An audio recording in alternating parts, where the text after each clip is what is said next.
Hello everyone, আমি নিকিতা লামডিং থেকে। আজকে সকালটা একটু অন্যরকমভাবে শুরু হলো। ঘুম থেকে উঠেই দেখি বাইরে একটু হালকা ঝগড়া, পাড়ার কিছু ছোট্ট বিষয় নিয়ে। বাট আওয়াজটা এত ছিল যে ঘুমটা পুরো উড়ে গেল। একদম ছোট্ট বিষয় নিয়ে তবুও সবাই একটু বেশি রিয়েক্ট করছিল। সকাল সকাল এরকম হলে অনেস্টলি মুডটা একটু অফ হয়ে যায়। আর কি করা যাবে, তারপর ঝগড়া থামবার পর যে যার কাজ করছে, আমিও স্নান টান করে পুজো দিয়ে নিলাম বাড়ির। আর আজকে আমার কলেজে ক্লাসও আছে, তো দেরি না করে ফটাফট রেডি হয়ে যাচ্ছি। এমনিই আমার একটা ক্লাস মিস হয়ে গেছে, তো এখন আরেকটা ক্লাস আছে, সেটা করব গিয়ে।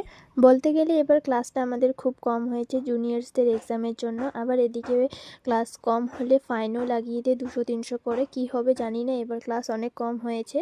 তাও যখনই শুনছি যে আজকে ক্লাস হবে, তো ফটাফট গিয়ে ক্লাসটা করে নিচ্ছি। একটা হলে একটাই ক্লাস করছি। আর বলতে গেলে আমার বাড়ি থেকে কলেজটা অনেকটাই দূরে, তো একটা ক্লাসের জন্য কলেজে যাওয়া অনেকটাই অসুবিধাজনক, কিন্তু কিছু করার নেই। তারপরে যখনকার ফাইন লেগেই যাবে, তো তখন তো আর কেউ দেখবে না যে বাড়ি দূরে, বা অসুবিধাগুলো আর দেখা হবে না। তখন ফাইন লাগিয়েই দেবে। তো ফটাফট করে কলেজে গিয়ে দেখি যে ম্যাডাম অলরেডি ক্লাস নিচ্ছে। তারপর ক্লাস কমপ্লিট হয়ে যাবার পর অল্প সময় বসেছিলাম বন্ধুদের সঙ্গে। তারপর আমার সঙ্গে যে বন্ধুটা ছিল সে বলছিল বাজার যাবার জন্য, কিন্তু আমি আর যাইনি। ঘরে গিয়ে আরাম করবো, অল্প রেস্ট করবো, কারণ বিকালে আমার টিউশন করাতে হবে।